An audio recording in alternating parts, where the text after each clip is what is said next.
comme vous l'avez vu, sur cet arbre, il y a des images. Et sur ces images, il y a des phrases pour être plus heureux, plus tranquille, plus joyeux, plus sage dans la vie. On appelle ça des proverbes. Vous pouvez dire ce nom, les enfants? Proverbes. Alors on va essayer d'être plus tranquille. On va le dire plus fort. Vous êtes prêts?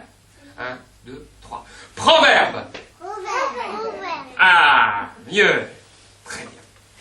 Et derrière ces phrases pour être plus heureux, plus tranquille, plus joyeux dans la vie, il y a des histoires. Et je connais un moyen qui est pas mal pour vous connaître un petit peu, pour qu'on se connaisse un petit peu. C'est de faire un jeu ensemble. Ben, moi je suis debout, hein, vous pouvez vous lever. C'est comme ça. T'as vu? Voilà. Ok. Lé, lé, lé, lé. La, la, la, la. Le chat qui s'écroule. Comme il est cassé.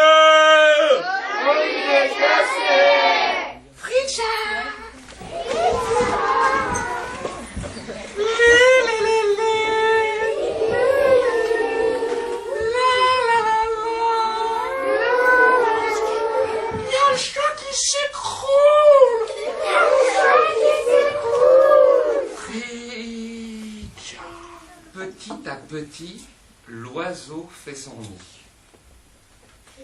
Petit, l'oiseau fait son nid. Et derrière ce proverbe, il y a le conte du rêve de la tortue. Ah, tortue! Tu as de la chance d'avoir ta carapace! Oh, il est tellement fort!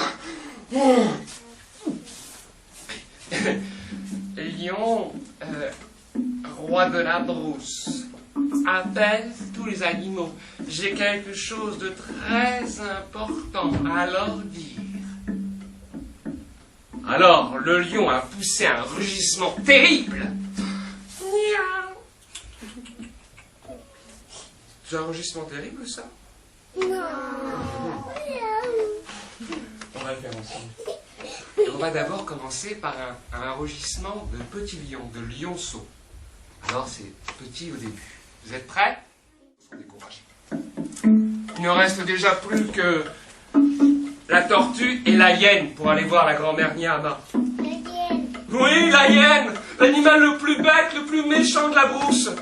Eh bien, c'est à la hyène, tu sais, que l'éléphant a dit... Vas-y, Yann, tu es notre dernier espoir. Mais fais attention à la termitière et à l'épine, hein. La hyène va voir la grand-mère Niama, qui lui dit quoi déjà? Le nom de l'arbre est Omumbo Obunga. Omumbo Obunga. Omumbo. Là-bas, avec les autres animaux, si tu te rappelles de son nom, l'arbre va sortir de terre. Et si tu dis son nom, tous les fruits vont tomber. Mais attention, hyène, suis bien ton chemin, parce que si tu te laisses distraire... Omumbo, Omunga, Omumbo. Omumbo, Omunga, Omumbo. Mais c'est facile comme nom. Je me demande comment ce crétin de lion et d'éléphant ne s'en pas souvenir. Moi, je m'en souvenir. Et je me le répète dans la tête pour ne pas oublier. Et vous pouvez chanter avec moi si vous voulez. 1, 2, 3. Omumbo, Omunga, Omumbo. Omumbo, Omunga, Omumbo. Omumbo, Obunga, Omumbo. Elle voit la termitière et passe à côté. Omumbo, Obunga, Omumbo. Omumbo, Obunga, Omumbo.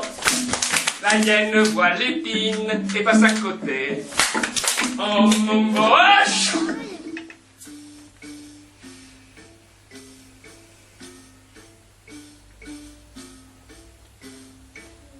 Elle en a pleuré de joie.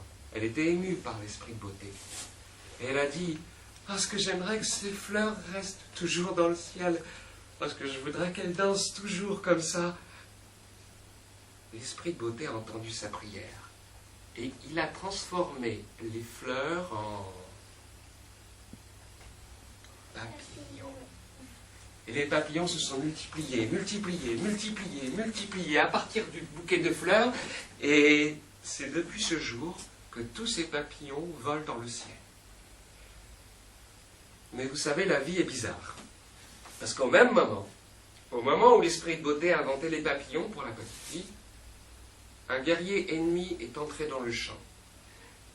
Le soleil était à peine couché que le guerrier a vu la fillette, celle qui aime la nature, et qu'il a décidé de la tuer. Il a sorti son grand couteau. Il a couru vers elle. Heureusement, elle était légère, il était lourd, elle allait beaucoup plus vite que lui, elle allait lui échapper quand tout à coup, elle a été arrêtée par une cascade, une chute d'eau. L'eau allait tellement vite, le courant était tellement rapide, elle ne pouvait pas traverser. Elle s'est retournée et elle a vu le guerrier ennemi qui s'approchait. Il allait l'attraper et la tuer. Alors elle a eu peur, elle a crié. Moi ? Non. Non, je ne suis pas la plus forte de la terre, non. Parce que le soleil là-haut, il me sèche. Il me fait disparaître.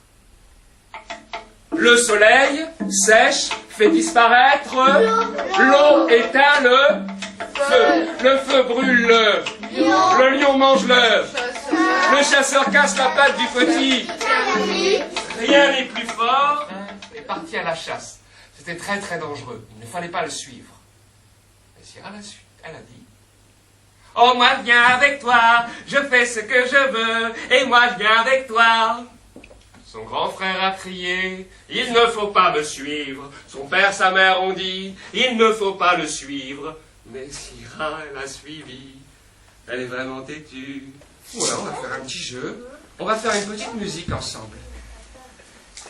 Alors, c'est très simple, mais il faut juste être attentif.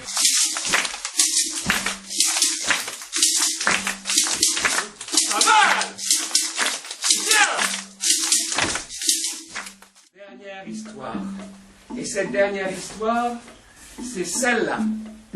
C'est l'histoire d'un tailleur, d'un couturier, qui faisait des habits merveilleux, mais qui était toujours avec des vêtements sales, déchirés et vieux.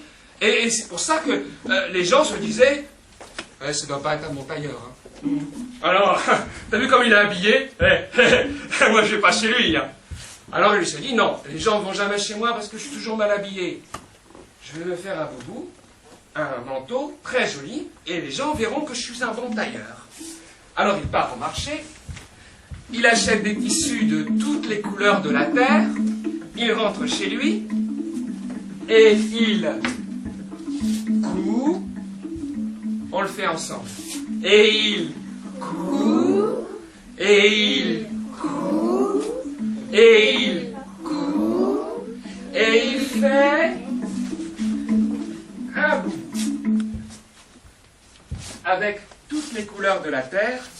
Pour finir le spectacle, je vous propose de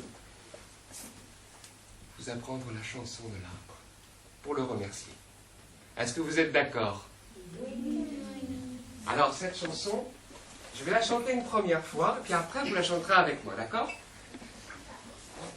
La chanson, c'est: Initié, initié, initié, arbre sagesse, initié.